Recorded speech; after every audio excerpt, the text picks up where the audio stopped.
You are connected with all lives all the time. Otherwise, you can't live.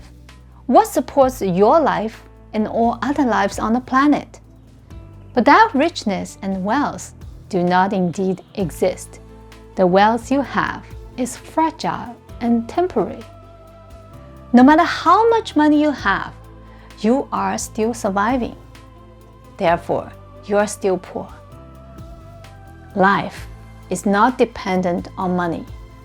Money cannot support life.